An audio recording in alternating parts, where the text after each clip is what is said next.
En el nombre del Padre, del Hijo y del Espíritu Santo. Amén. Bueno, las dos primeras clases las hemos dedicado a contemplar el fundamento bíblico de la teología de la fe, que es el punto de partida, como siempre, de toda reflexión teológica. De modo que lo que haremos en el resto del curso será tratar de profundizar eso que ya hemos visto. La clase de hoy es una clase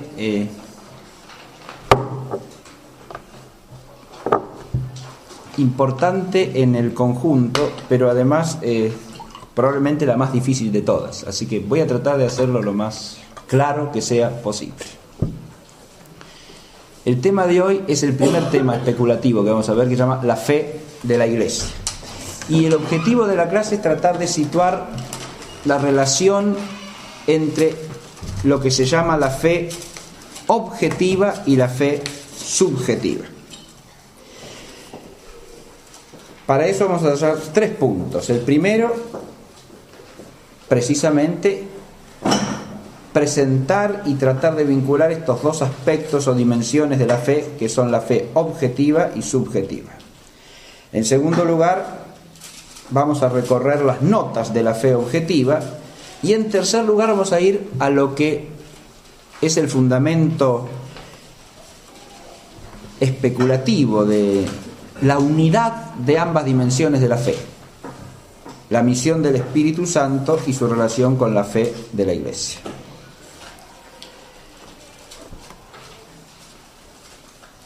Cuando se habla de fe objetiva y de fe subjetiva, es una distinción clásica en la terminología escolástica, se habla de dos dimensiones de esa realidad única que es la fe, que están expresadas en el mismo título de nuestro curso, la fe que nos gloriamos de profesar.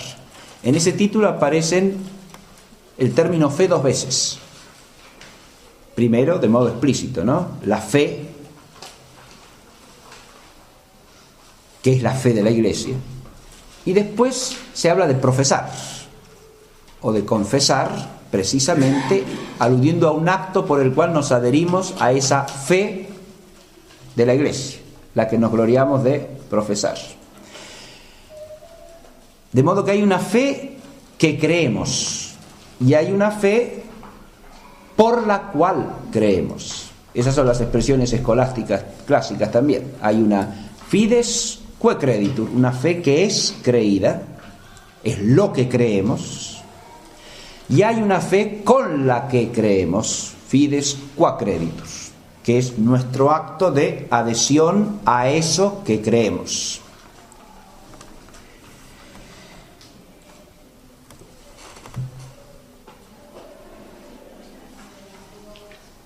Ahora, lo primero que hay que advertir es que estos dos aspectos de la fe son inseparables entre sí.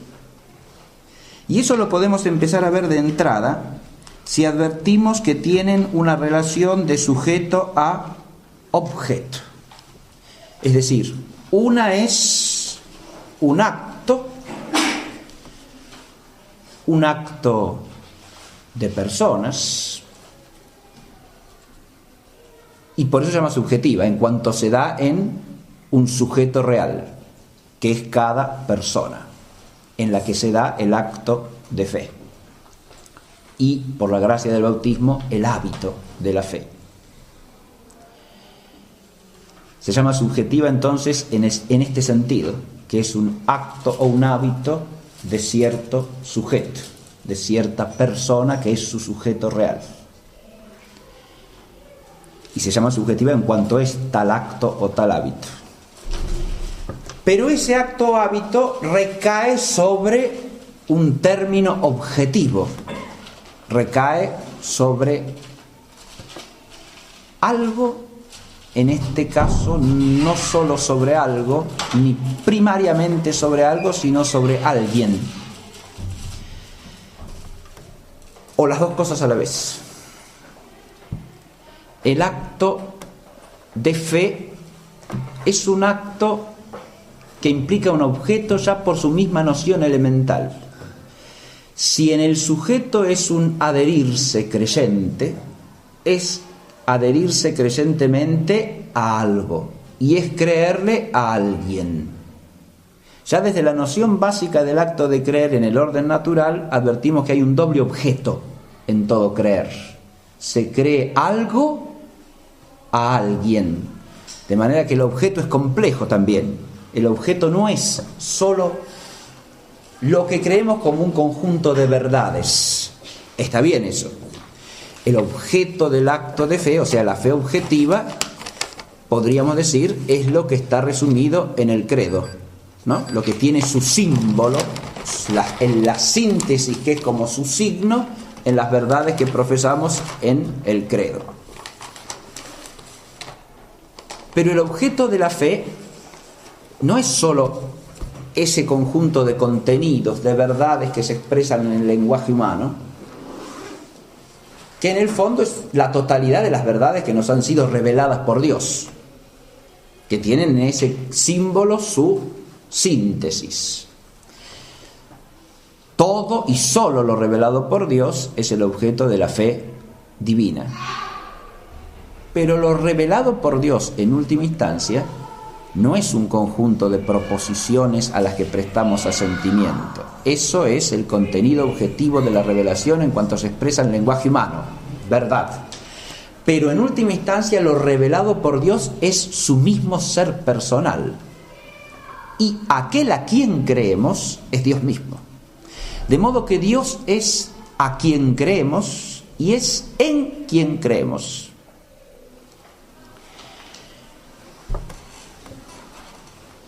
Creemos todo lo revelado por Dios. Eso es lo que creemos, objeto de fe. Le creemos a Dios. ¿A quién le creemos? A Él. Y le creemos a Él por ser la verdad absoluta. Pero además creemos en Él. Ese en Él es totalmente singular y se refiere a Dios como término objetivo último del acto de fe teologal. Esto se expresa también en el símbolo perfectamente. Creemos en el Padre, en el Hijo y en el Espíritu Santo. Y a partir de allí se articula el conjunto de las verdades reveladas. La diferencia entre ese creer en las tres divinas personas y todos los otros artículos de la fe está perfectamente explicada en el Catecismo del Concilio de Trento, que cita esta obra, que es uno de los libros que recomiendo en relación con la clase de hoy, de Congar, que se llama El Espíritu Santo.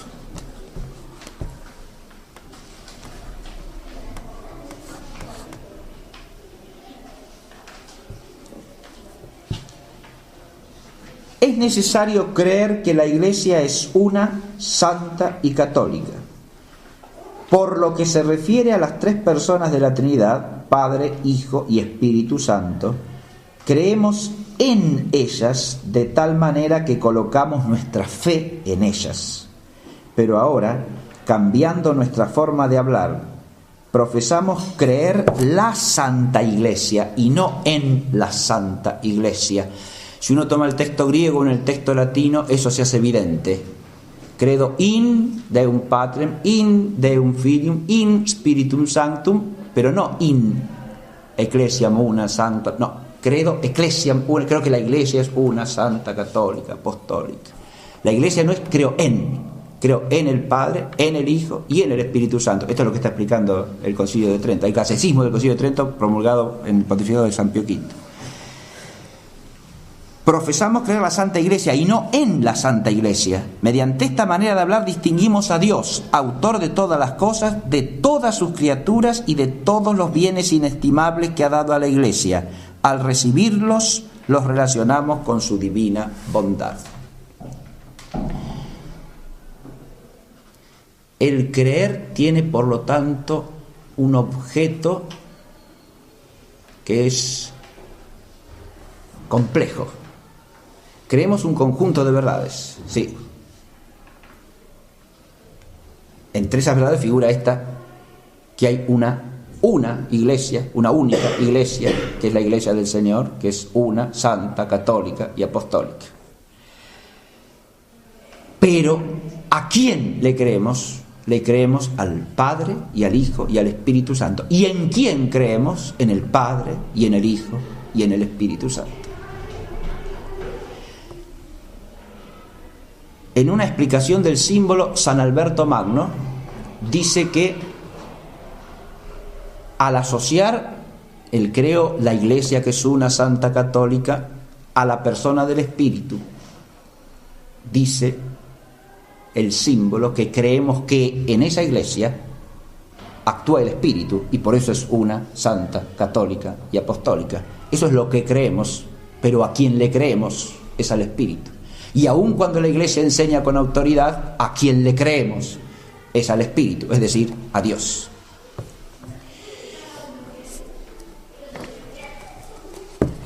De entrada, entonces, tenemos que tener en claro que el objeto es complejo. Es un conjunto de verdades, insisto, que se expresan en el lenguaje humano a modo de proposiciones, pero esto es lo que llamaríamos el objeto material de la fe en el lenguaje escolástico. El objeto formal es siempre el Dios mismo que nos ha comunicado, que nos ha revelado esas verdades y que por la fe nos eleva y nos ilumina para que las captemos como verdades y en alguna medida las conozcamos.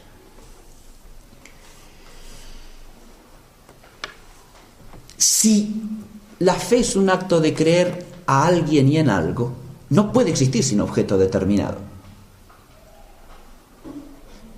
Esto hay que enfatizarlo en virtud de, diríamos, una mentalidad social difundida entre nosotros según la cual el creer es más bien una cosa subjetiva.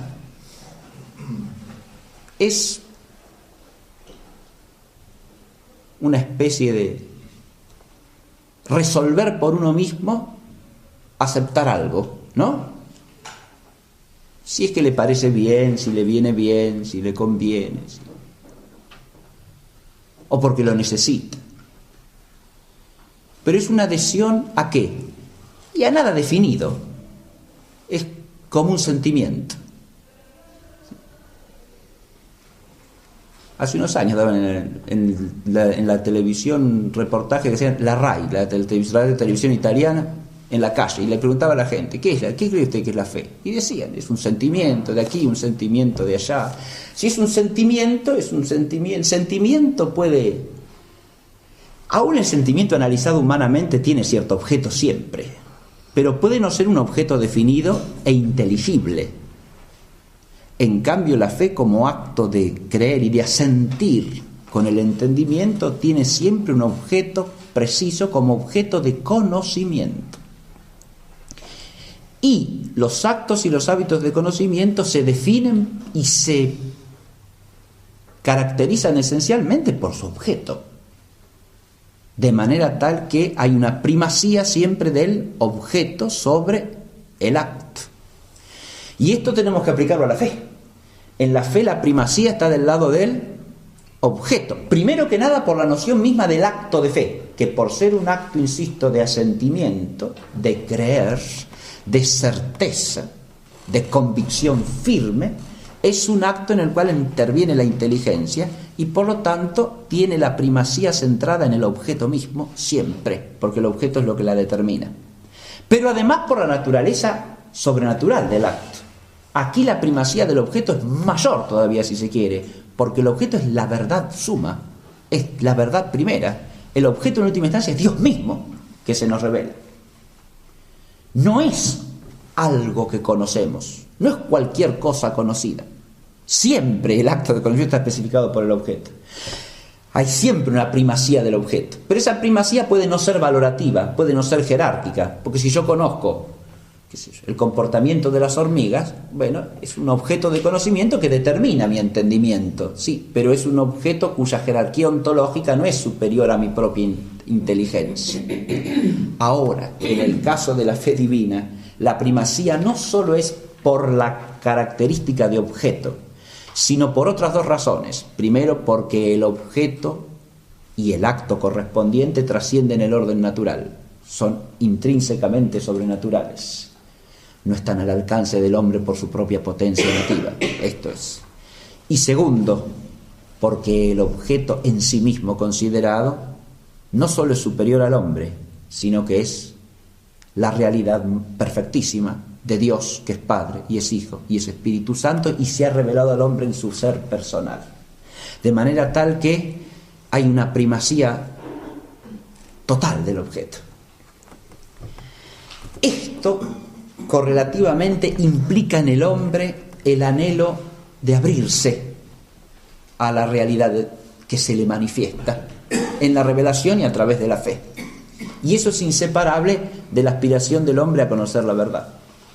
Acá tenemos hoy otro problema, un problema, si se quiere, social, de mentalidad, de cosmovisión, y es que solemos vernos arrastrados por la idea y por la práctica y por la actitud de que lo que importa es cómo nos va a nosotros, ¿sí?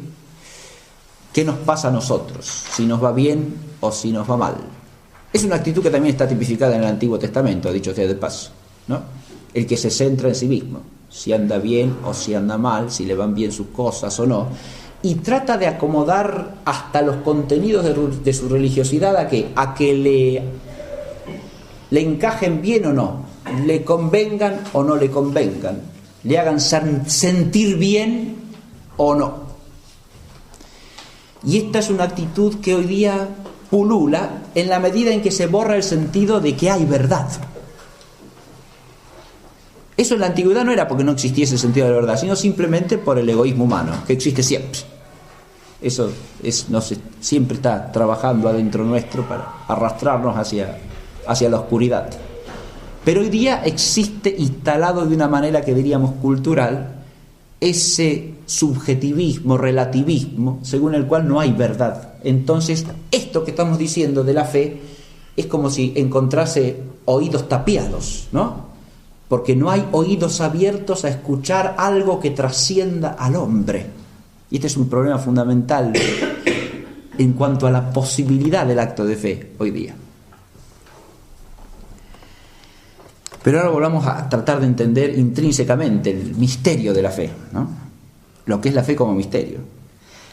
El objeto es complejo, pero ahora las dos dimensiones de la fe objetiva, la fe subjetiva, son inseparables. No solo hay una unidad esencial porque son objeto y sujeto, sino que son inseparables. Yo he puesto dos frasecitas nomás que vamos a comentar brevemente. Primero, la fe como verdad es un don por el Hijo y por el Espíritu Santo. Es un don. Si yo la miro desde allí, la fe como don que nos viene por el Hijo y se nos comunica en el Espíritu. ¿Qué fe es esa? ¿La subjetiva o la objetiva? Y las dos, inseparablemente, porque no puedo ahí decir ¿qué es la fe que se le da a cada quien solamente, la que es un don? Y la revelación no es el don primero. Si uno ve ahí viene la perspectiva bíblica a ayudarnos, ¿no? Si uno toma el prólogo de Juan, ahí ve con claridad cómo esos dos aspectos de la fe son inseparables. Si uno la visualiza como un don que nos viene por el Hijo y que se nos comunica en el Espíritu.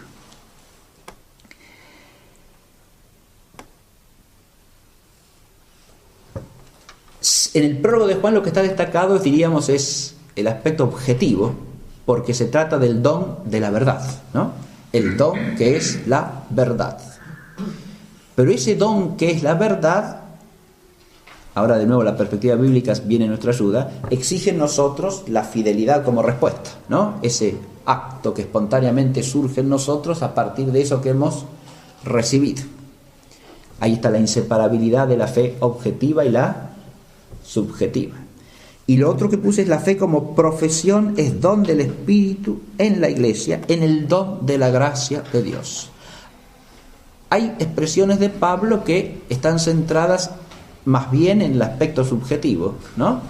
Como cuando dice que es en el Espíritu que podemos decir que Cristo es el Señor.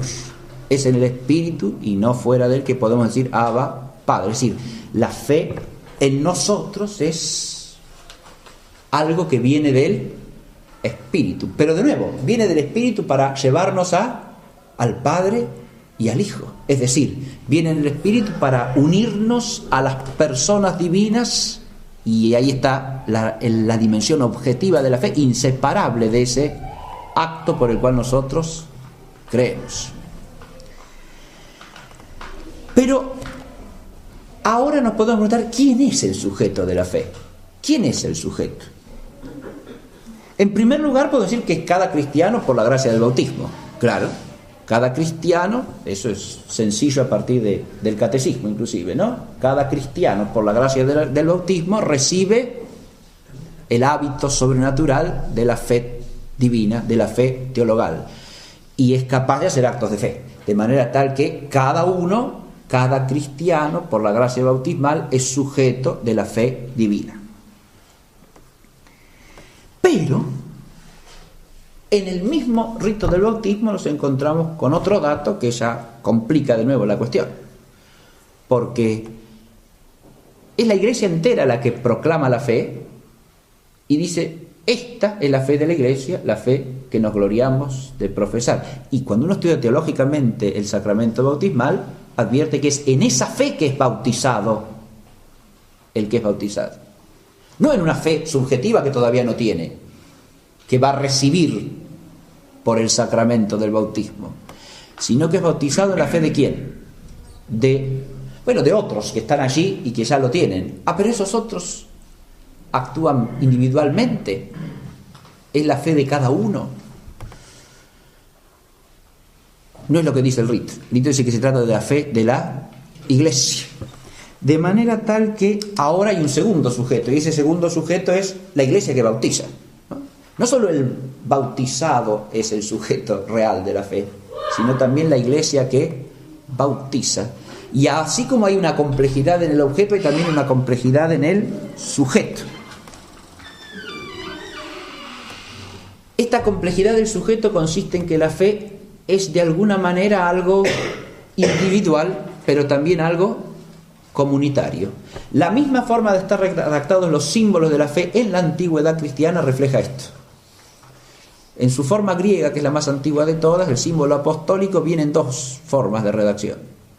Una que pone creo en primera del singular, otra que pone creemos en primera del plural. Y esta doble redacción del símbolo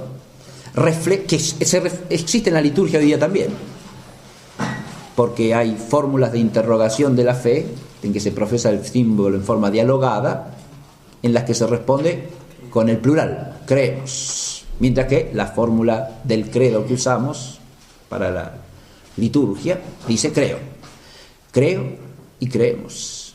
Y esta dualidad del verbal, digamos, está expresando un misterio, y es el misterio de que el sujeto de la fe es al mismo tiempo cada uno y la comunidad que es la Iglesia.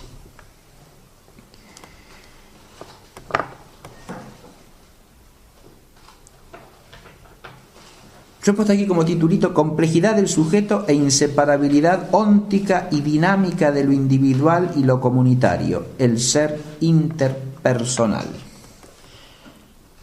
Esa expresión alude al hecho de que tenemos que tratar de evitar pensar en la fe como algo meramente individual cuando la enfocamos teológicamente.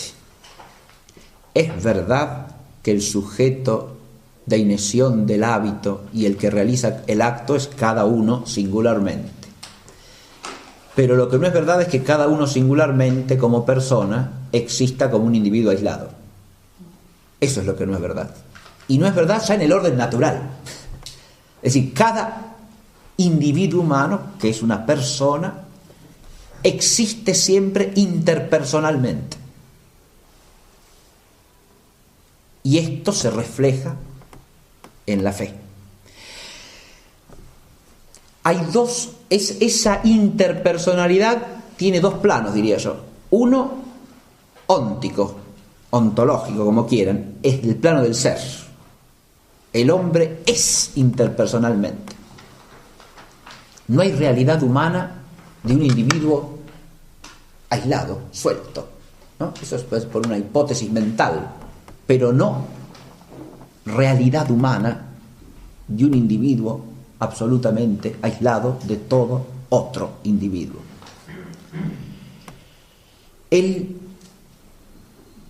Pero además de ser óntica la interpersonalidad, eso nos lleva incluso, cuando se define en la naturaleza humana, en filosofía se trata de ver qué es el hombre, uno de los defectos en que se suele incurrir es pensar la sustancia humana como un individuo singular de una cierta especie y tratar de definir eso y nada más, sin advertir que el hombre es esencialmente también, por su condición de persona, ya en su ser relativo a otro,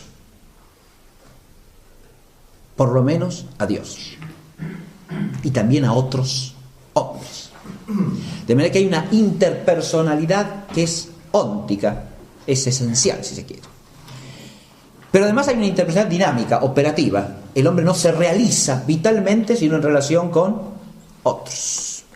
Todo esto hay que trasladarlo a la fe. La complejidad hay que entenderla primero a partir de la analogía con la realidad interpersonal esencial del hombre.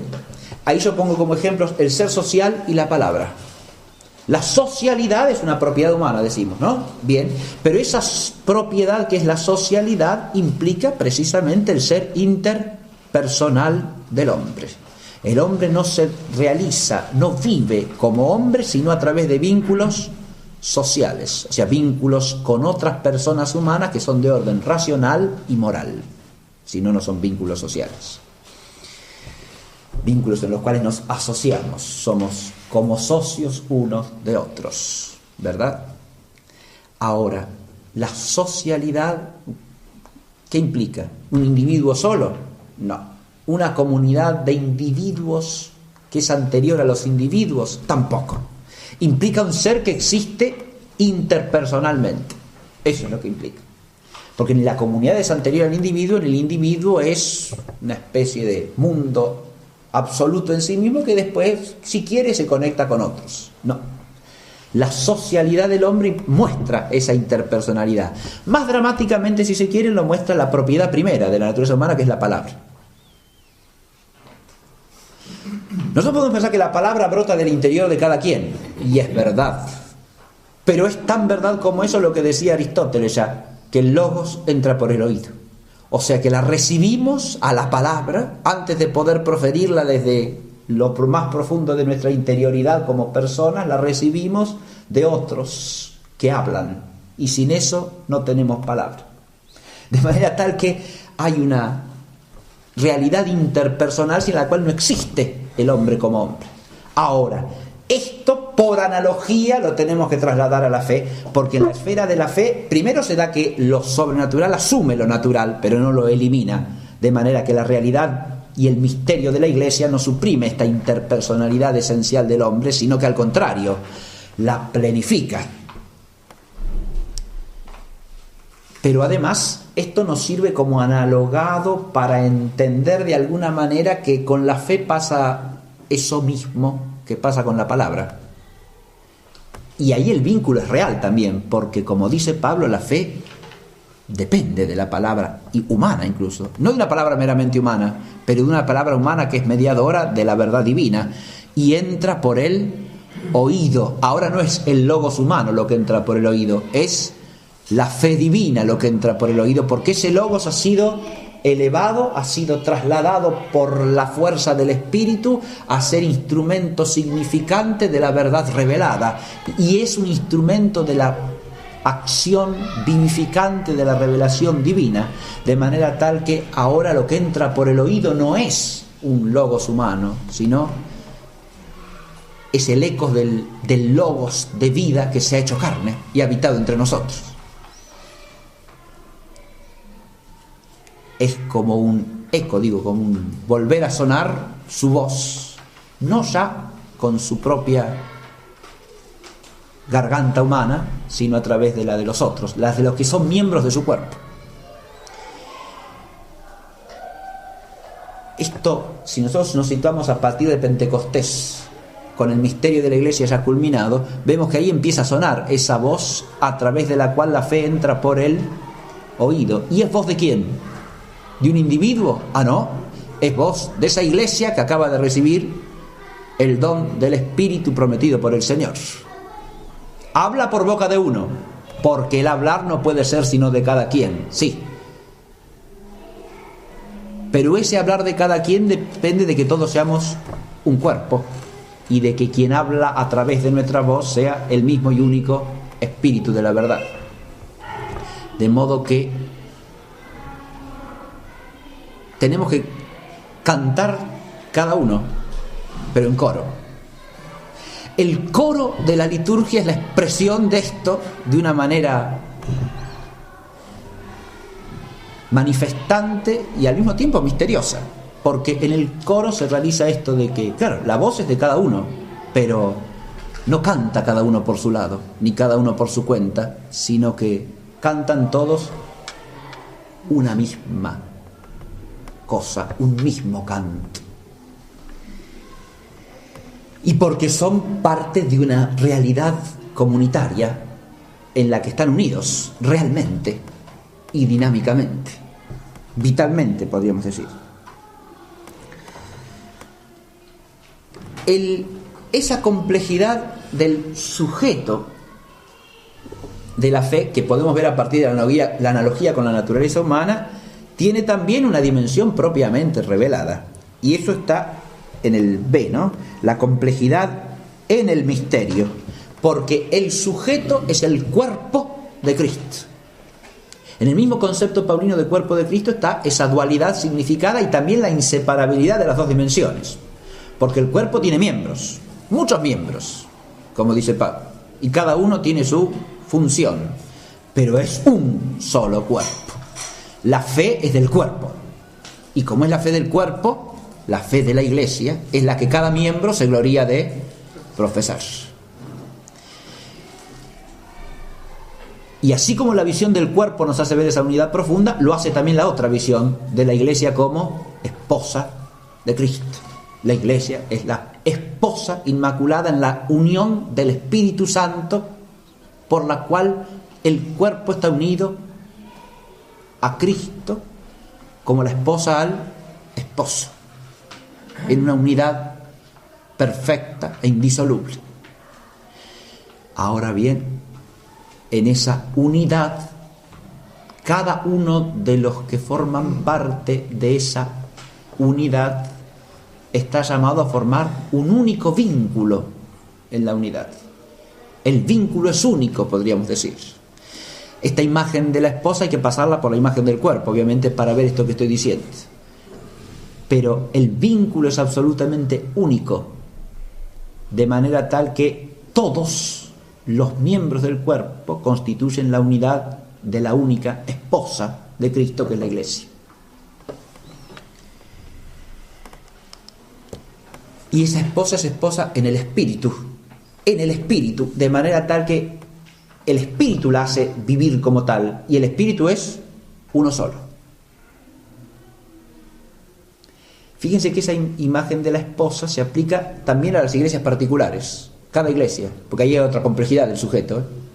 El sujeto es la iglesia, sí, pero cada iglesia, ¿sí? En el modo de hablar de los primeros padres de la iglesia particular de tal lugar es también la esposa del Señor, ¿no? La iglesia de Roma, o la iglesia de Antioquía, o la iglesia que está en Éfeso, etc. O en Filadelfia, entonces. Bien, es la iglesia que está en tal lugar, es la esposa del Cristo. Pero, ¿esa sola? Ah, no.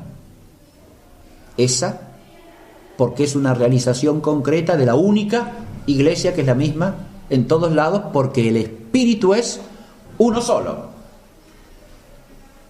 El Espíritu es único y es lo que hace la unidad absoluta del todo.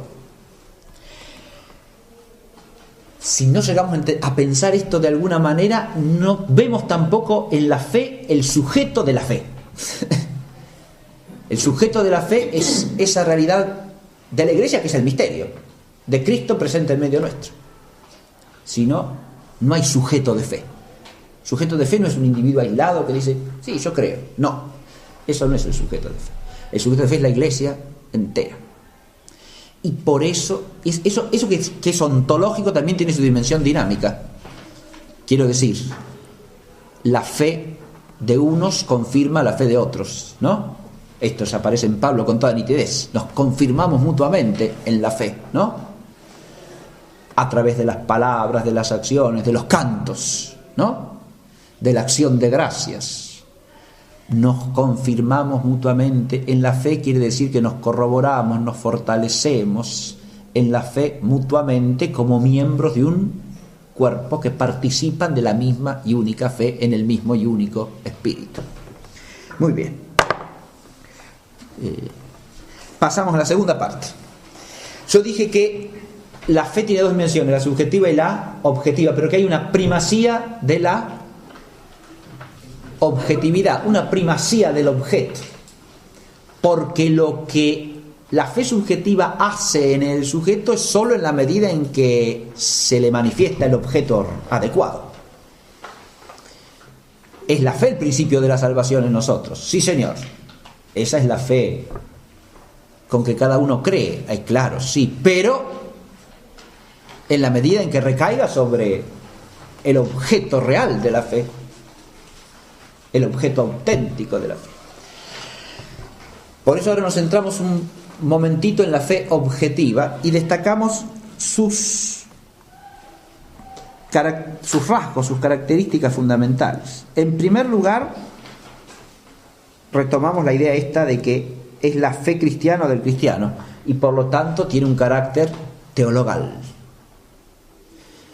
Fe del cristiano quiere decir fe del que cree en Cristo, o sea, profesa que Cristo es el Señor y que en Él está la plenitud de la verdad, como la totalidad del don salvífico y la consumación última de la revelación.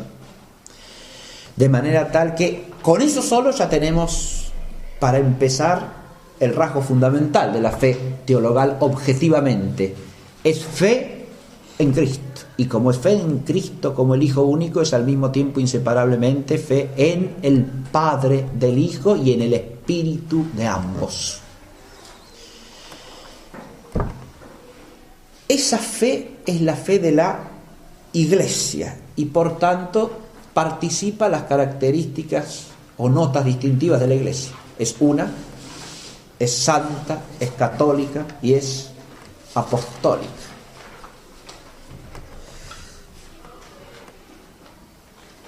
Primero es una. Todo esto, fíjense, se va entendiendo a partir de lo que dijimos hace un momento, ¿no? Y a partir de ahí es claro que no puede ser de otra manera. Es una. Primero, es la misma en la pluralidad de sujetos singulares y en la diversidad de sujetos singulares. Claro. Es la misma, y es la misma. Pero cada uno no tiene su fe, cada uno realiza acto de fe, cada uno tiene un hábito de fe que es singularmente, numéricamente distinto del otro, para decirlo escolásticamente, pero la fe objetivamente es la misma en todos, es una. Sin fe una no hay iglesia una. Si lo que cree este es distinto de lo que cree aquel, ¿dónde está la unidad de la iglesia? Si lo que yo recibo como verdad, el otro no lo recibe como verdad, no somos miembros del mismo cuerpo, que es la iglesia. Si la fe no es objetivamente una, no hay fe de la iglesia.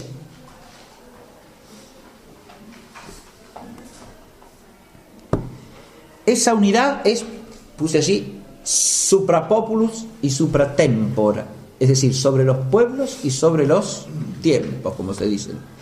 Sobre los pueblos, porque fíjese, la pluralidad del sujeto no es solamente que hay muchos sujetos individuales distintos, sí.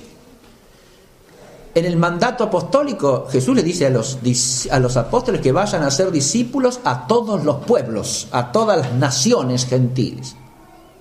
Ahí ya vemos algo que, de nuevo, la Biblia nos enfoca bien, ¿no? Nos enfoca en la verdad, como siempre, porque es la palabra de Dios, ¿no? No los manda a evangelizar a cada uno individualmente, sino a ser discípulos a los pueblos. Porque esa es la naturaleza humana. el hombre vive en comunidad, existe en realidad histórica en comunidades concretas y definidas y determinadas con características propias. Ahora, hay multitud de pueblos que se han convertido al cristianismo. La fe es una en todos, la misma y única en todos. Ahí nos encontramos con otra cosa.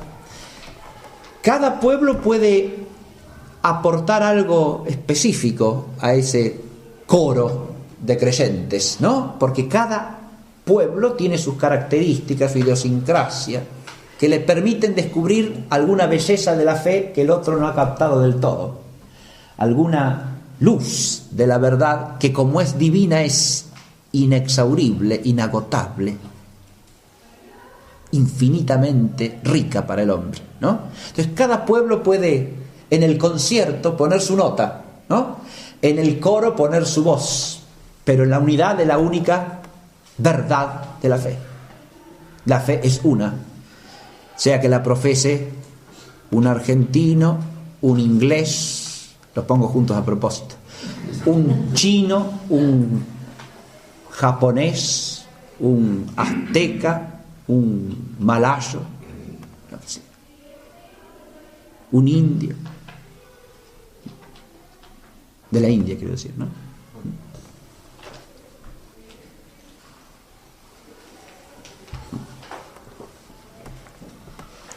Pero también sobre los tiempos tiene unidad. Es la misma ayer, hoy, mañana, es la misma. Y claro, y si no es la misma fe, no hay una iglesia, como decimos en el credo, ¿no? En el credo decimos que la iglesia es una. Ahora, si la fe de ayer o de anteayer era otra que la fe de hoy, la iglesia una ya no existe más. La fe es sobre todo los tiempos históricos. Pueden cambiar las circunstancias de la historia, pueden cambiar muchas cosas en el proceso temporal de la historia, pero la fe en toda edad, en toda época, en todo tiempo, es esencial y objetivamente una sola, una y la misma. Y si no, ya no es la fe de la iglesia, la fe que nos gloriamos de profesar. La misma. Esto tiene que ver con otro punto que acá lo puse para no para desarrollarlo, sino para traerlo a la memoria de ustedes, que es lo que suele llamarse el desarrollo dinámico del dogma. Es decir, la verdad revelada puede ir descubriéndose más profundamente a lo largo del tiempo de la historia de la Iglesia. Eso es así. Se va profundizando el conocimiento de la verdad que ha sido revelada. Es la misma, pero la lucidez, la precisión con que se la capta pueden ir progresando. Hay lo que suele llamarse una evolución homogénea, ¿no?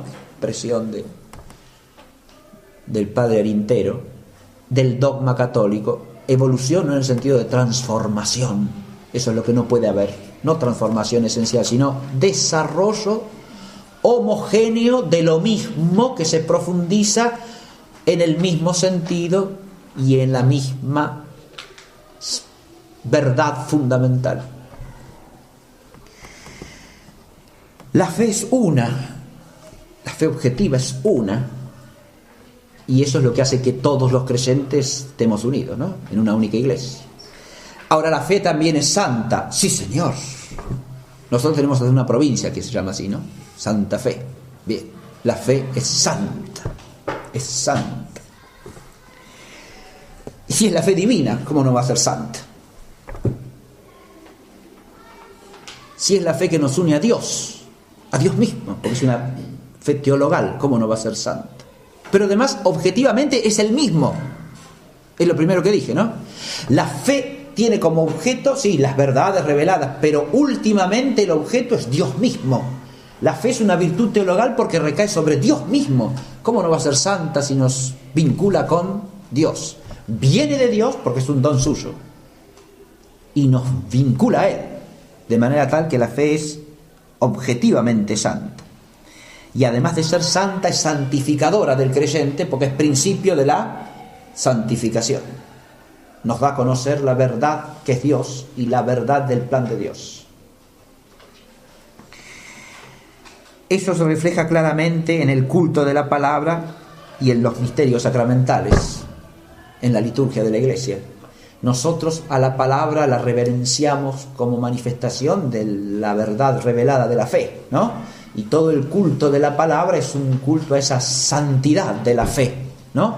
En la cual podemos oír la palabra como lo que es, palabra de Dios. Esos signos de las luces, las procesiones, el incienso que recaen sobre ese objeto físico que es el libro, símbolo de la palabra de Dios, ¿no? Todo eso es una manifestación de la santidad de la fe. Claro. En la única iglesia. De nuevo, fíjense, esa santidad es inseparable de la unidad, ¿no? Porque es inseparable del Espíritu Santo. Cuando oímos la palabra, ¿oímos todos lo mismo? Claro, ¿oímos todos lo mismo o no oímos? Se dirá ahí, bueno, subjetivamente, imaginémoslo en una asamblea litúrgica y todos oyendo el Evangelio, ¿oímos todos lo mismo?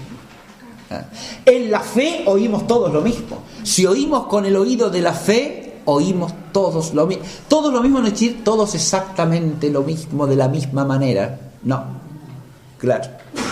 Pero esencialmente lo mismo, sí.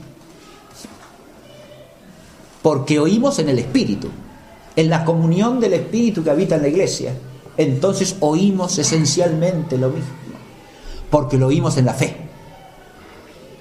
Fíjese, después podemos uno decir, bueno, sí, pero yo...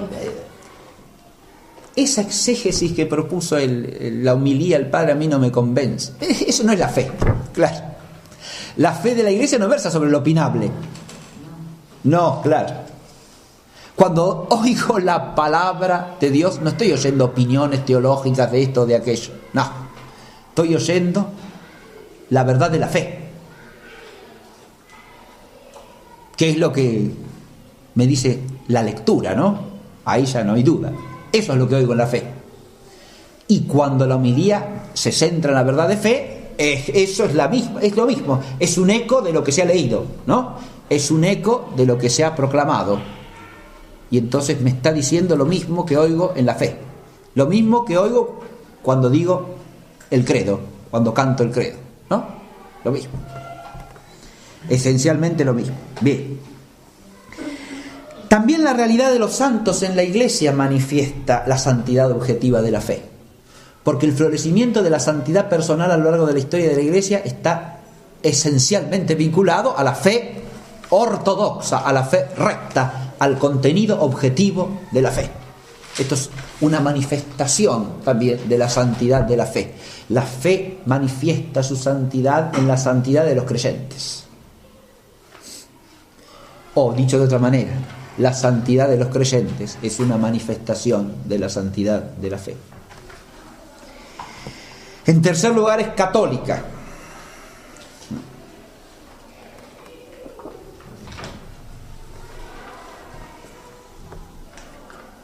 Catolicidad de la fe objetiva en su contenido y en su referencia. Católica quiere decir que lo abarca todo, ¿no?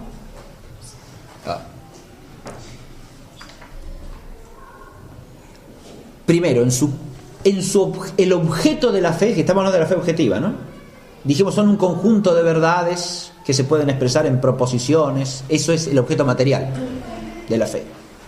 ¿Y este es total o no? Y claro, porque en el Verbo encarnado ha llegado la revelación a su plenitud. Y por eso estamos en la plenitud de los tiempos a partir de su entrada en el tiempo. Y eso significa que la revelación abarca la totalidad. La fe abarca la totalidad de la revelación según el designio de Dios. Nada sustancial hay que agregarle a eso. Nada de nada. Ninguna otra verdad salvífica queda por revelar. Es la fe católica, objetivamente católica, ¿no? Si uno en cambio a la modernista entiende que la fe tradicional es una especie de antiguaya que sirve más o menos para estar para sentir alguna cosita buena, pero hay que agregarle todos los conocimientos modernos porque si no estamos listos, mijo, ¿no? La fe es una cosa secundaria que es como una especie de auxilio para la ciencia que nos ilumina. Eso ya, obviamente, digo esto porque cuando decimos que la fe es católica y decimos en esto que tiene la plenitud de la verdad salvífica, objetivamente, esto quiere decir que todo conocimiento humano respecto a eso, por importante que sea, es meramente instrumental y secundario. Sea lo que se descubra. Puede ser en su disciplina importantísimo, todo lo que se quiera, pero no es ni la verdad divina, ni la verdad que salva, ni la verdad que da la vida. Esa es la que está en la fe, que es católica, porque contiene la integridad de la verdad salvadora. Y esto no es despreciar los conocimientos humanos, atención, sino ponerlos en su sitio, en su lugar, en un lugar subordinado.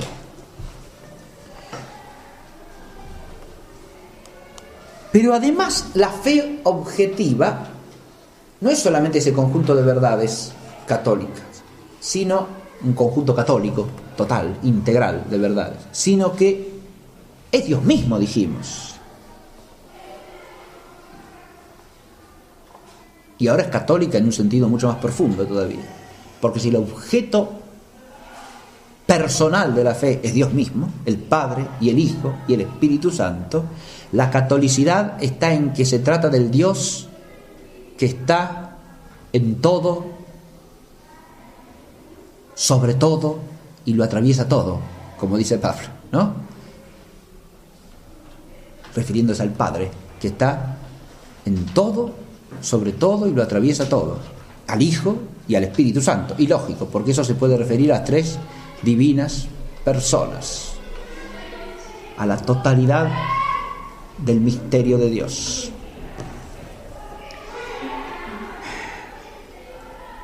Y ahí está la catolicidad auténtica en su raíz última. La fe es católica porque es la fe en el Padre y en el Hijo y en el Espíritu Santo. Y Dios está sobre todo y lo abarca todo. Está en todo y lo traspasa todo. Esa fe es católica en relación con el misterio sacramental también, claro, porque contiene la totalidad de los medios de la salvación, de los instrumentos salvíficos, y en particular la totalidad integral de los sacramentos. Porque es la fe completa, es la fe que nos vincula con la realidad salvífica concreta, total, porque es la fe completa, porque es la fe católica, nos vincula con la realidad sacramental total, íntegra, no fraccionada, no disminuida, no reducida. Porque es a través de ese misterio sacramental dinámicamente que se comunica la misma fe, fíjense, ¿no? Ahí vemos cómo hay una especie de circuncisión eclesial de la fe, ¿no?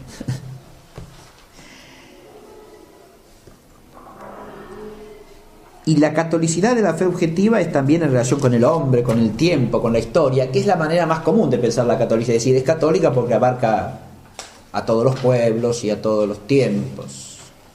Ese sentido de catolicidad en realidad es una aplicación de la unidad. Y es lógico, y está bien. Pero si lo vemos desde el punto de vista de la vocación universal de todos a la salvación, y de todo el cosmos a la salvación, ahí sí lo vemos como catolicidad. La catolicidad implica esta llamada universal desde la fe a que todo llegue a ser reino por Cristo, con Él y en Él. Esta es la catolicidad.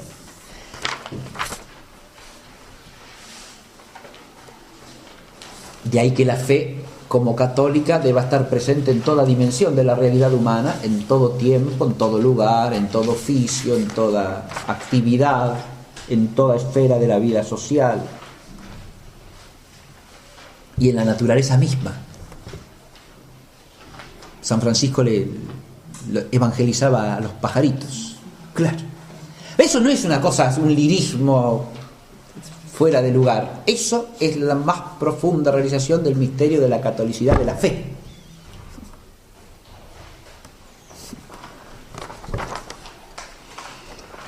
Es apostólica, esa es la cuarta nota, ¿no? La apostolicidad implica el arraigo de toda esa fe objetiva en los apóstoles, como los discípulos y los enviados y los testigos del Señor. Y principalmente como sus testigos, es decir, como aquellos que comunican lo que han visto y oído, lo que, como dice Juan, inclusive hemos palpado acerca del verbo de vida, ¿no? La fe objetiva está vinculada en primer lugar a la tradición apostólica, es decir, a lo que viene transmitido, de nuevo, de modo dinámico, a partir de la enseñanza de los apóstoles, que procede inmediatamente de la voz del Señor. O sea que a través de la fe objetiva de la Iglesia, en cuanto ésta es manifestación de la tradición apostólica, oímos la voz del Señor.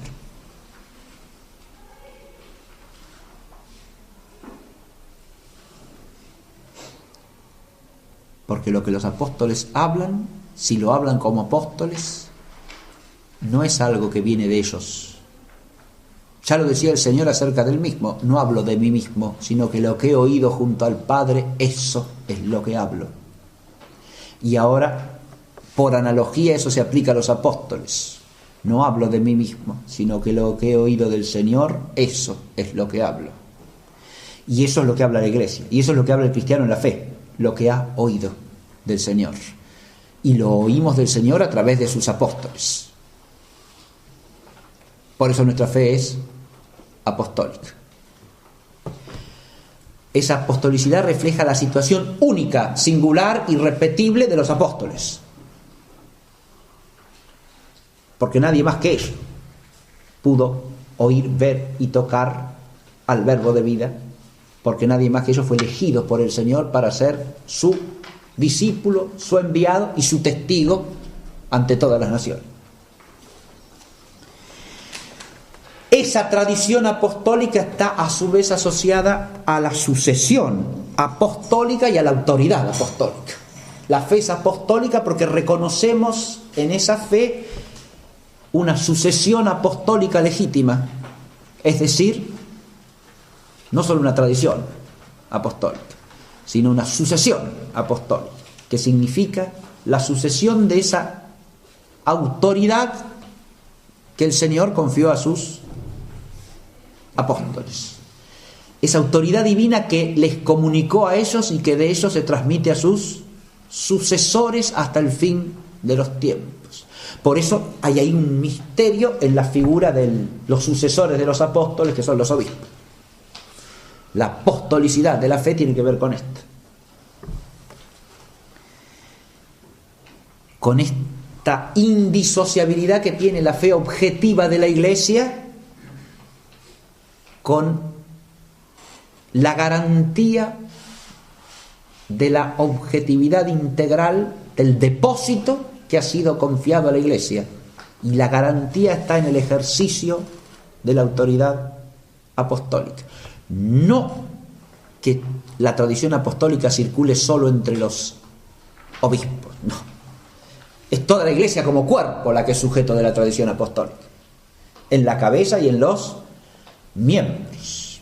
Pero hay una garantía de autoridad para custodiar el depósito, en orden al oficio de custodiar el depósito, y esa está puesta en la sucesión apostólica legítima. Por eso un signo de la fe objetiva es lo que se enseña en todas las iglesias constantemente desde el principio, en aquellas que conservan la legítima sucesión apostólica. Estoy citando a San Ireneo de León, cuando se plantea el problema de cómo distingo si lo que se enseña es la fe apostólica o no, el contenido objetivo de la enseñanza del Señor dado a sus apóstoles o no. Lo que se enseña, dice San Ireneo, en todas las iglesias de origen apostólico que conservan la legítima sucesión, en todas, desde el principio, de igual manera, la unidad, ¿no? La unidad del Espíritu, la unidad de la misma doctrina, de la misma enseñanza, del mismo contenido objetivo, que está garantizado a su vez por la legítima sucesión apostólica, no de una manera automática o mecánica, sino porque esa legítima sucesión es un signo de la Iglesia del Señor, de la Iglesia donde habita el Espíritu de la verdad. Ahora, la fe es apostólica también porque la Iglesia entera es un sujeto testimoniante, porque los apóstoles son testigos por excelencia. Ahora, la Iglesia entera es testigo del Señor, testigo de que Cristo ha resucitado. Y ese testimonio que da la Iglesia entera es testimonio ¿de qué? Y del contenido objetivo de la fe, del misterio presente en medio nuestro, de la realidad vital del Padre y del Hijo y del Espíritu Santo que se nos comunica por la gracia del Señor. Ese es el testimonio apostólico de la Iglesia entera, inseparable de la fe verdadera, del objeto de la fe. Voy a leer un textito, nos había marcado unos cuantos.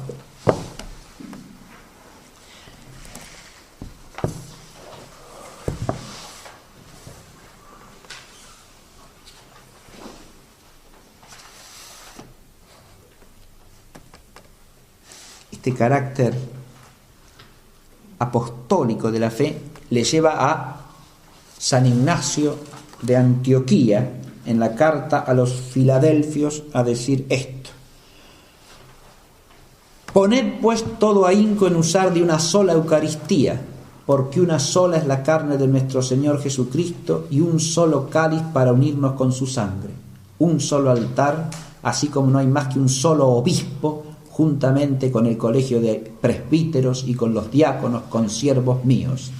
De esta manera todo cuanto hiciereis lo haréis según Dios.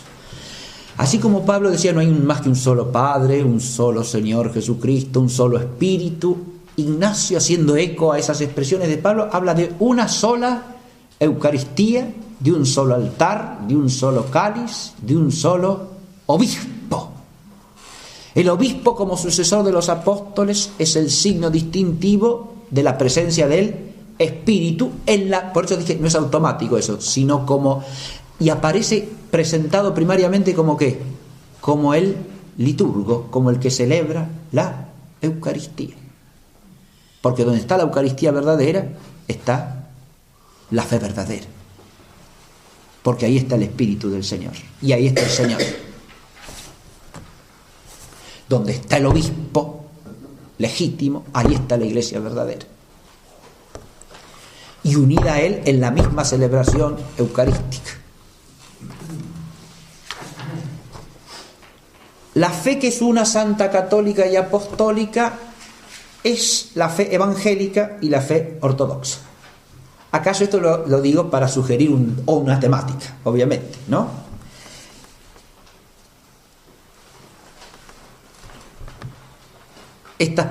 Estos términos acostumbramos a usarlos para referirnos a la división de la Iglesia, precisamente.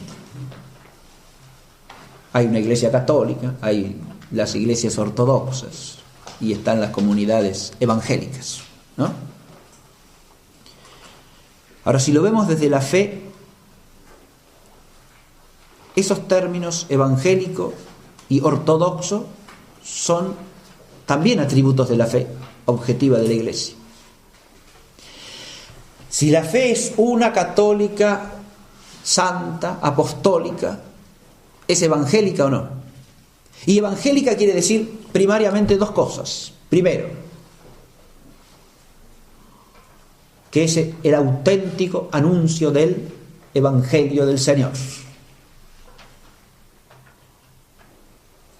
Que eso que Él anunció es lo que ahora anunciamos.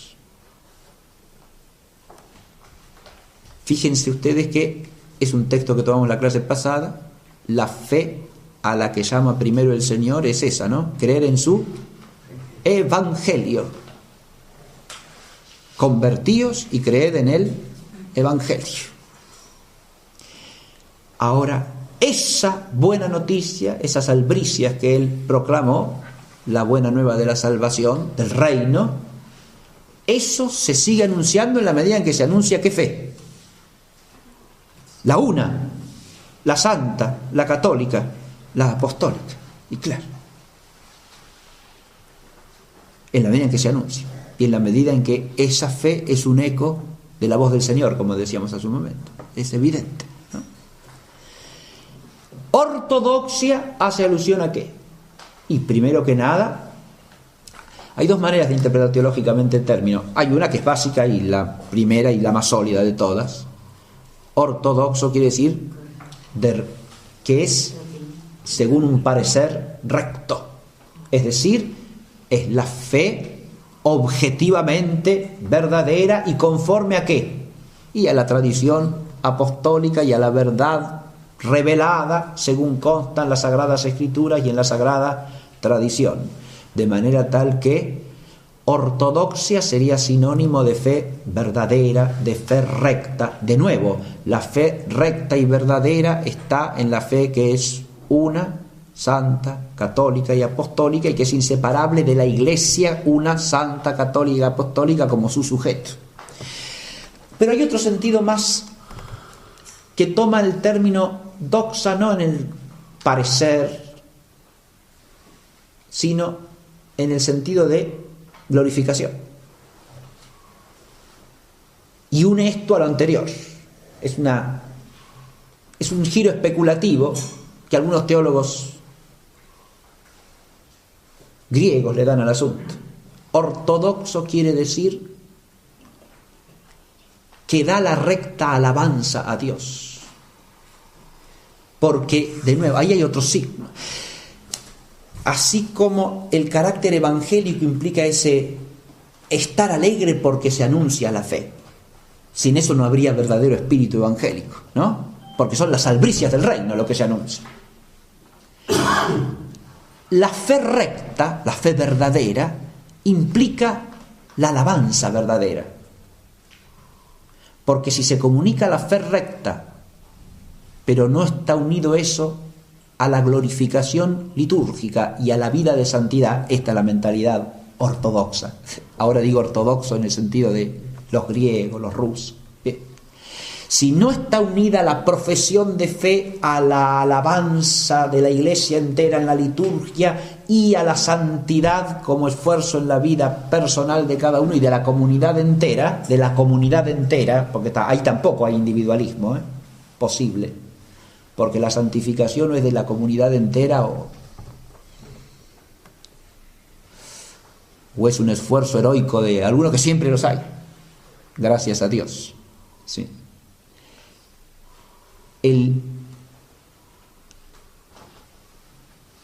Ahí tendríamos la recta alabanza, ¿no? La ortodoxia, que es un signo de la fe. La fe implica la plena glorificación, la recta glorificación del Señor. Acá sí leo un textito más y ya vamos a ir terminando. Es un texto de Clemente de Alejandría, muy breve, que tiene que ver con esto. El Verbo de Dios ha abandonado la lira y la cítara, instrumentos sin alma, para entregarse por el Espíritu Santo al mundo entero concentrado en el hombre. Se sirve de él como de instrumento con voces múltiples y acompañándose de su canto, de este instrumento que es el hombre, ejecuta el cántico de Dios. Esta belleza extraordinaria este texto, ¿no? Fíjense ustedes, el Verbo de Dios, el Logos divino, ha abandonado la lira y la cítara. Acá lo que está diciendo, está haciendo una comparación entre dos maneras de hacer música acá, Clemente, ¿no? Una manera humana, diríamos, con instrumentos humanos, instrumentos fabricados por el hombre, la lira y la cítara. Instrumentos sin alma, dice, para entregarse por el Espíritu Santo al mundo entero concentrado en el hombre. Acá está la idea del hombre como microcosmos, ¿no? Al tomar al hombre el verbo, está hablando de la encarnación. Hasta la encarnación, la música que suena sobre la tierra es la música de los instrumentos que fabrica el hombre. Esto está diciendo Clemente. Ahora, al encarnarse el Verbo, al tomar esa naturaleza humana para sí y en ella al universo entero, porque ahí está concentrada toda la creación, dice Clemente, ¿no? Se ha entregado por el Espíritu Santo y se sirve del hombre como de instrumento con voces múltiples. Ahora ya no es solo esa humanidad de Cristo, sino su cuerpo, que es la Iglesia, desde su primera venida hasta que Él vuelva, ¿no? Ha tomado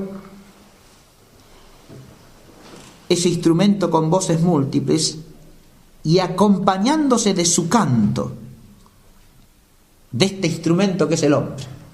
Ahora, el canto del hombre, y es toda la vida del hombre, ¿no? Todo lo que el hombre, bajo el influjo del Espíritu Santo, vive, hace, dice, en la comunión de la Iglesia, que es el cuerpo de Cristo, en la fe. Y acompañándose de su canto, de este instrumento que es el hombre, ejecuta el cántico de Dios. Sí, el texto hay que leerlo, releerlo, porque es muy conciso, ¿no? En una primera lectura puede uno no captar todo lo que está diciendo. Es un texto maravilloso, ¿no? Bien. Este es Clemente de Alejandría, ¿sí? Del siglo II, fines del siglo II. Bien, y ya termino. La última parte la menciono y la dejo para la introducción de la clase que viene, ¿sí? Brevemente. Pero digo de qué trata esto. Una vez que nosotros tenemos visto lo que es la dualidad de la fe subjetiva y objetiva, las características propias de la fe objetiva, que es el correlato de la fe subjetiva de la Iglesia y de cada uno en la Iglesia, ¿no? Podemos tratar de profundizar esto desde el punto de vista teológico a partir de una pregunta, que es la relación que tiene la fe con la misión del Espíritu Santo. El sujeto de la fe es la Iglesia. Ahora bien, y cada uno de los miembros de la Iglesia. Ahora, la Iglesia vive por la fuerza del Espíritu. Ahora, los teólogos a lo largo del siglo, empezando por los padres griegos ya, se han preguntado si el Espíritu está personalmente presente en la Iglesia. Ya en terminología escolástica la pregunta es, cuando decimos que el Espíritu vivifica la Iglesia, ¿es una mera apropiación o se trata de una relación personal que tiene que ver con la misión del Espíritu Santo? El planteo formal de esta cuestión lo encontramos en los escolásticos. Aparece explicitado en Petavio, Dionisio Petavio, un gran patrólogo francés del siglo XVII. Petó, ¿sí? Dionisio Petavio. Y precisamente porque estudió a los padres griegos empezó a replantear una serie de cuestiones que estaban un poco abandonadas en la escolástica latina. Y una de las que plantea es esta, precisamente bajo el influjo de los textos de los padres griegos, ¿no? San Cirilo de Alejandría, sobre todo, pero también San Basilio Magno, San Gregorio Nacianceno. Y la cuestión que él plantea es si él lo plantea respecto de la santificación. Si la santificación es obra común de las tres divinas personas que se atribuye por apropiación al Espíritu Santo, o se puede decir que el Espíritu Santo personalmente es el santificador. El tema reaparece con toda energía en Scheven. En los misterios del cristianismo, al tratar del misterio trinitario, Scheven desemboca en la cuestión de la misión del Espíritu Santo y se plantea la cuestión de una misión personal del Espíritu Santo en la Iglesia. Este es un tema complicadísimo, de teología especulativa, insisto, porque acá lo que tenemos que entender es, primero, que es una apropiación y que es una misión. La misión de una persona, que el Espíritu Santo ha sido enviado, no cabe duda, es de fe, está explícito en la Escritura. La misión de una persona divina, ¿qué implica? Primero, su origen eterno en la Trinidad. El Espíritu Santo procede del Padre y del Hijo como de un único principio, y por eso es enviado por el Padre y por el Hijo.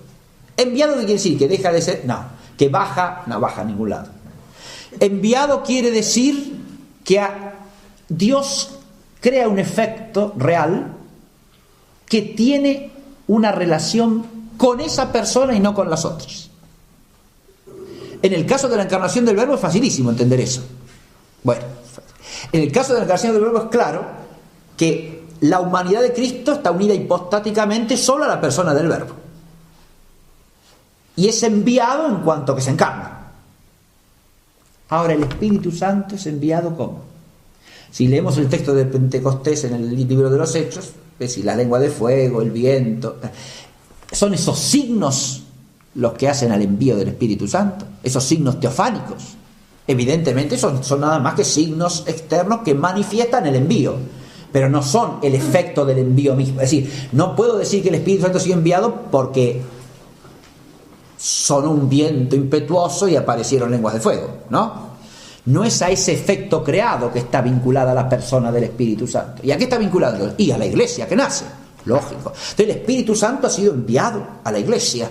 La iglesia tiene un vínculo con la persona del Espíritu, que no es una unión hipostática, no, pero es un vínculo real con la persona del Espíritu que no tiene ninguna otra realidad creada. La iglesia como realidad creada. Fíjense que ese vínculo es del cuerpo de Cristo. Y lo podemos entender solo por analogía a lo que pasa en nuestra humanidad en relación con la humanidad del Señor. La humanidad del Señor está unida hipostáticamente a la persona del Verbo, y por eso en ella habita la plenitud de la divinidad corporalmente, dice Pablo. Hay una inhabitación del Espíritu Santo en esa humanidad, que de una manera distinta y participada se da en cada miembro del cuerpo y en la iglesia como un todo. El tema especulativo es tratar de ubicar dónde precisamente está esa realidad de la iglesia en la cual podemos como detectar, como palpar ese vínculo real, esa relación real a la persona del Espíritu. Si uno parte del libro de los Hechos, lo digo brevemente y nos vamos. Si uno parte del libro de los Hechos, lo fundamental que es, ¿cuál es el efecto primero del Espíritu ahí presente? Que hay una iglesia predicante y una iglesia creyente, ¿o no? Es decir, la palabra es proclamada y la palabra es recibida. En las dos cosas está actuando el Espíritu, ¿no?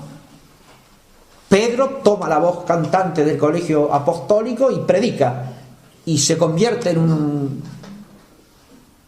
unos 3.000, ¿no? Dice el texto. De manera tal que el Espíritu está presente en los dos, ¿no? En Pedro que predica y en los oyentes que creen. Es decir, como puse acá, en la profesión activa y en la profesión receptiva de la fe. O sea que la presencia del Espíritu está ligada a la fe.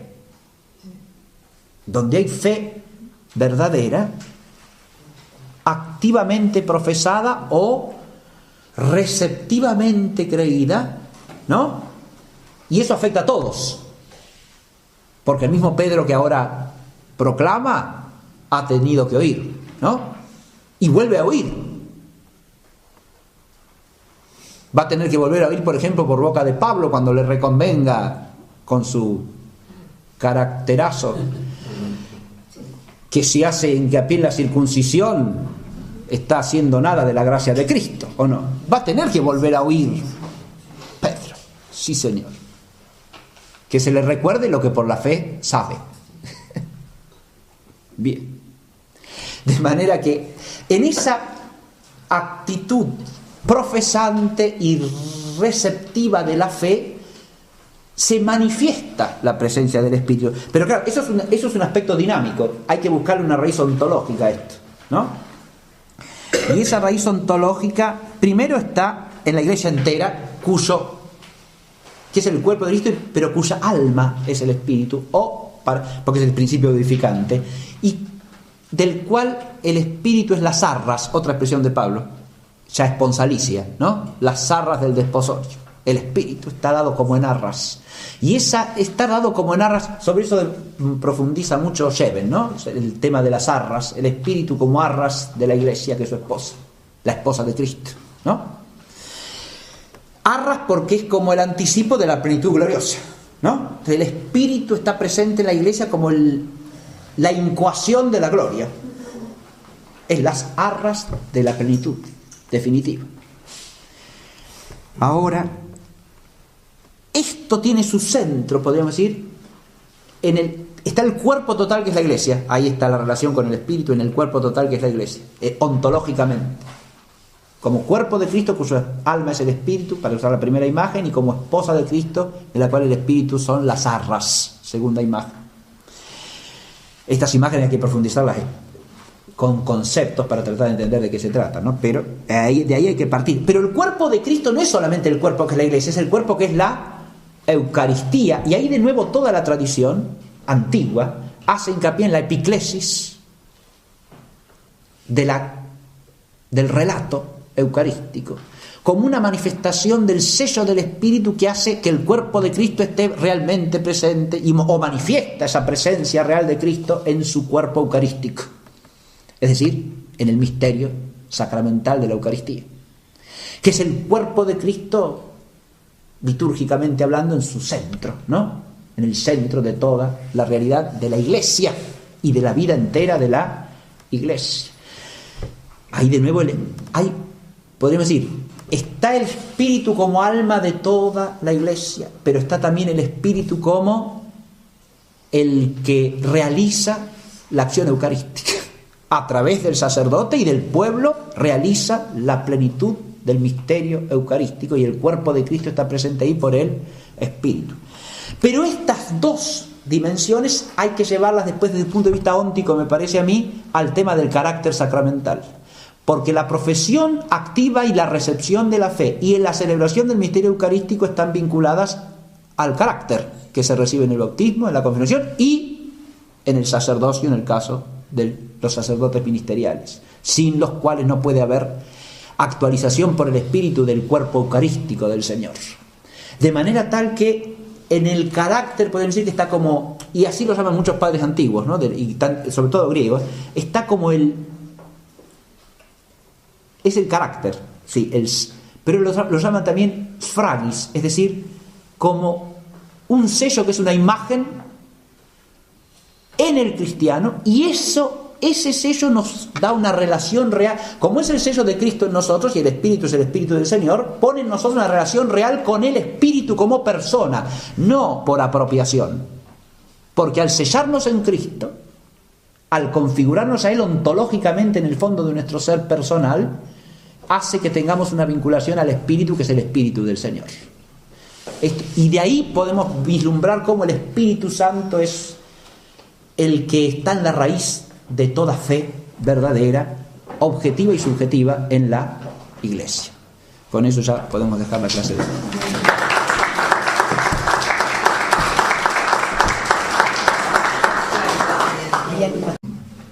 Es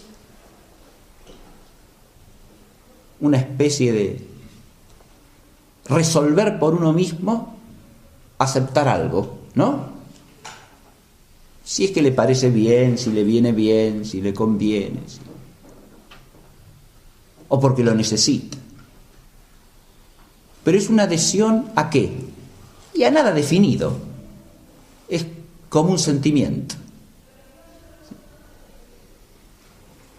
Hace unos años daban en la televisión reportaje que hacían la RAI, la televisión italiana, en la calle, y le preguntaba a la gente, ¿qué cree usted que es la fe? Y decían, es un sentimiento de aquí, un sentimiento de allá.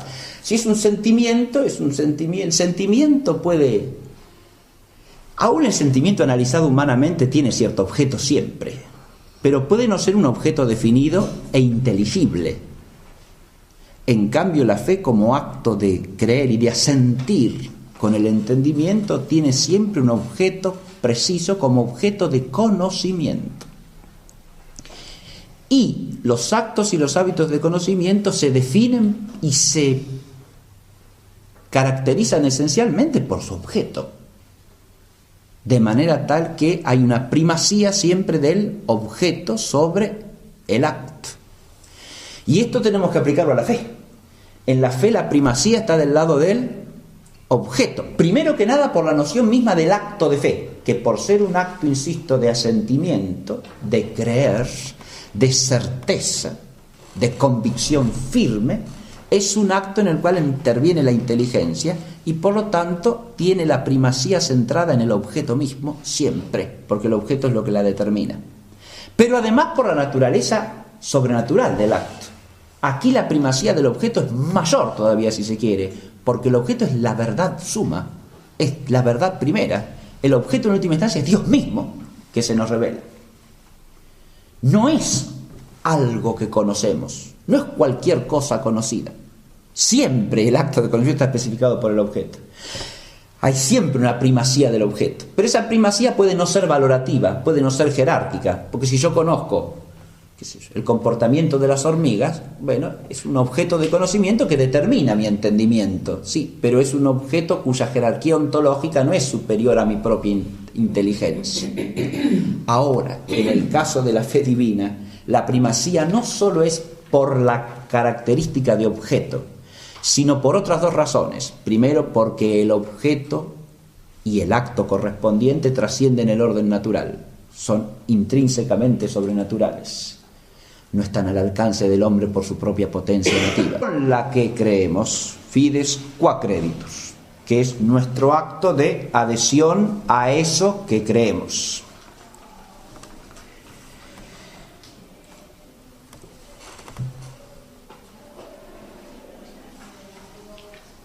Ahora, lo primero que hay que advertir es que estos dos aspectos de la fe son inseparables entre sí. Y eso lo podemos empezar a ver de entrada si advertimos que tienen una relación de sujeto a objeto.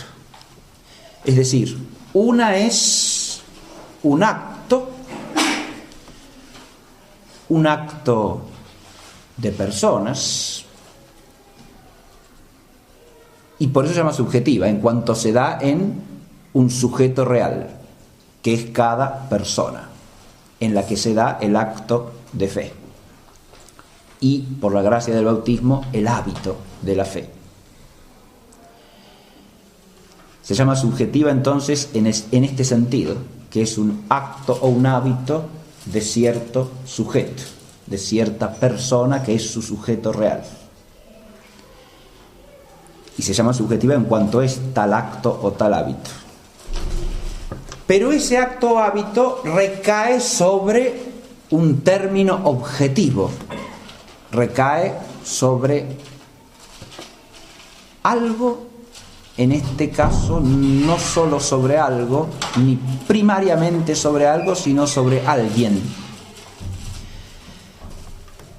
O las dos cosas a la vez. El acto de fe es un acto que implica un objeto ya por su misma noción elemental. Si en el sujeto es un adherirse creyente, es adherirse creyentemente a algo, y es creerle a alguien. Ya desde la noción básica del acto de creer en el orden natural, advertimos que hay un doble objeto en todo creer.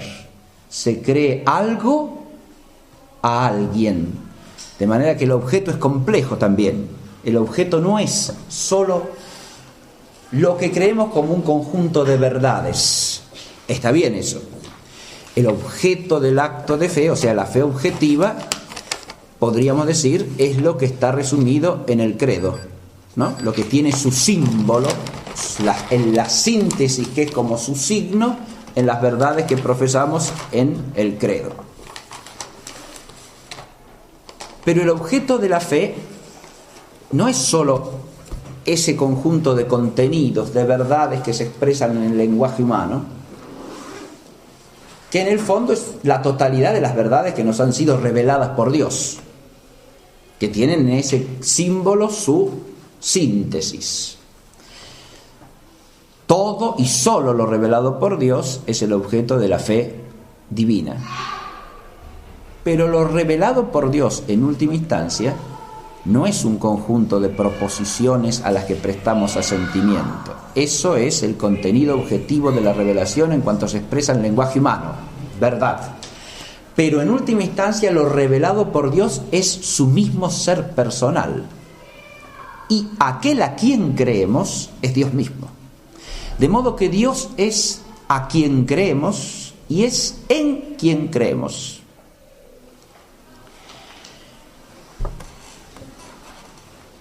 Creemos todo lo revelado por Dios. Eso es lo que creemos, objeto de fe.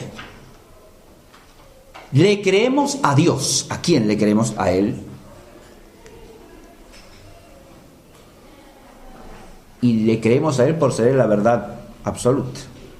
Pero además creemos en Él.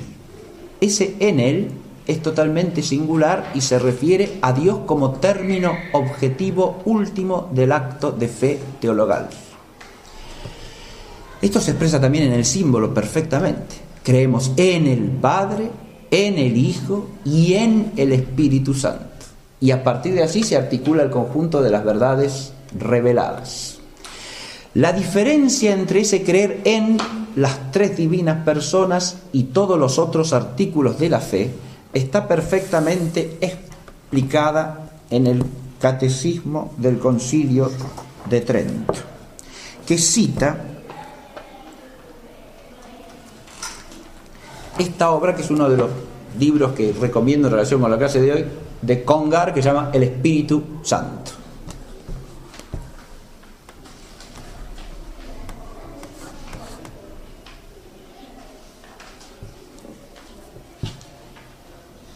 Es necesario creer que la Iglesia es una, santa y católica.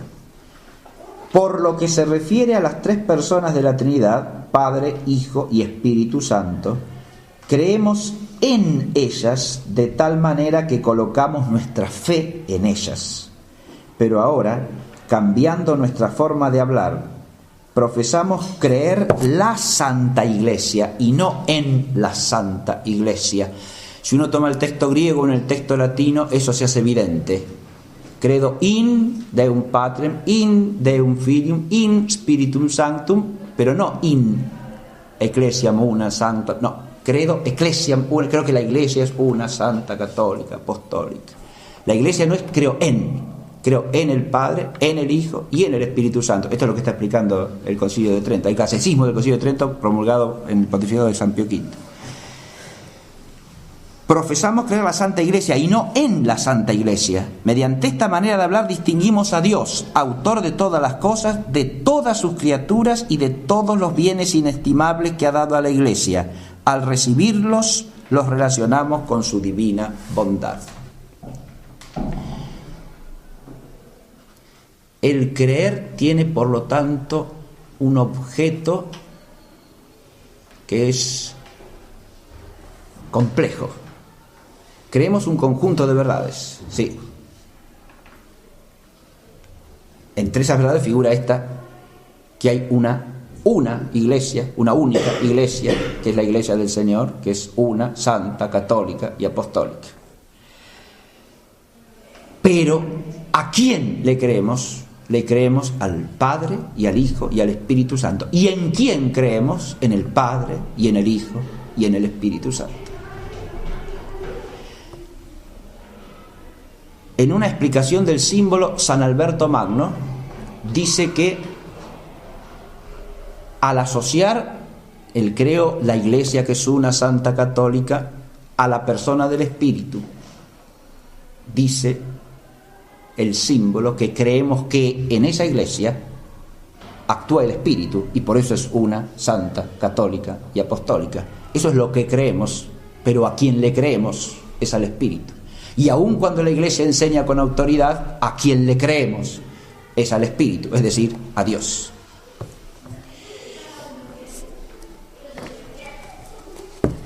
De entrada, entonces, tenemos que tener en claro que el objeto es complejo. Es un conjunto de verdades, insisto, que se expresan en el lenguaje humano a modo de proposiciones, pero esto es lo que llamaríamos el objeto material de la fe en lenguaje escolástico. el objeto formal es siempre el Dios mismo que nos ha comunicado, que nos ha revelado esas verdades y que por la fe nos eleva y nos ilumina para que las captemos como verdades y en alguna medida las conozcamos.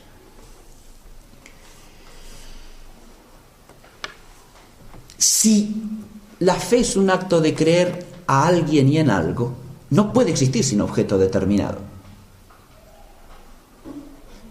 Esto hay que enfatizarlo en virtud de, diríamos, una mentalidad social difundida entre nosotros según la cual el creer es más bien una cosa subjetiva. En el nombre del Padre, del Hijo y del Espíritu Santo. Amén. Bueno, las dos primeras clases las hemos dedicado a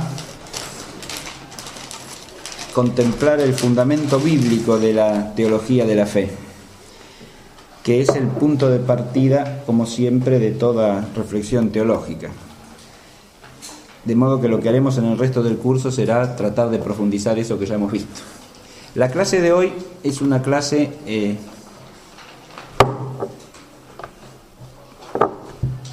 importante en el conjunto, pero además probablemente la más difícil de todas. Así que voy a tratar de hacerlo lo más claro que sea posible. El tema de hoy es el primer tema especulativo que vamos a ver, que se llama la fe de la Iglesia. Y el objetivo de la clase es tratar de situar la relación entre lo que se llama la fe objetiva y la fe subjetiva. Para eso vamos a hacer 3 puntos. El primero, precisamente, presentar y tratar de vincular estos dos aspectos o dimensiones de la fe, que son la fe objetiva y subjetiva. En segundo lugar, vamos a recorrer las notas de la fe objetiva. Y en tercer lugar vamos a ir a lo que es el fundamento especulativo de la unidad de ambas dimensiones de la fe, la misión del Espíritu Santo y su relación con la fe de la Iglesia.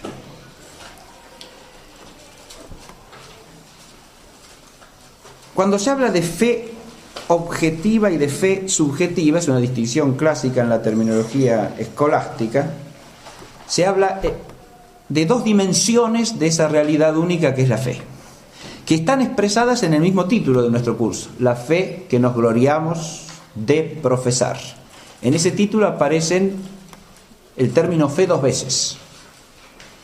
Primero, de modo explícito, ¿no? La fe, que es la fe de la Iglesia.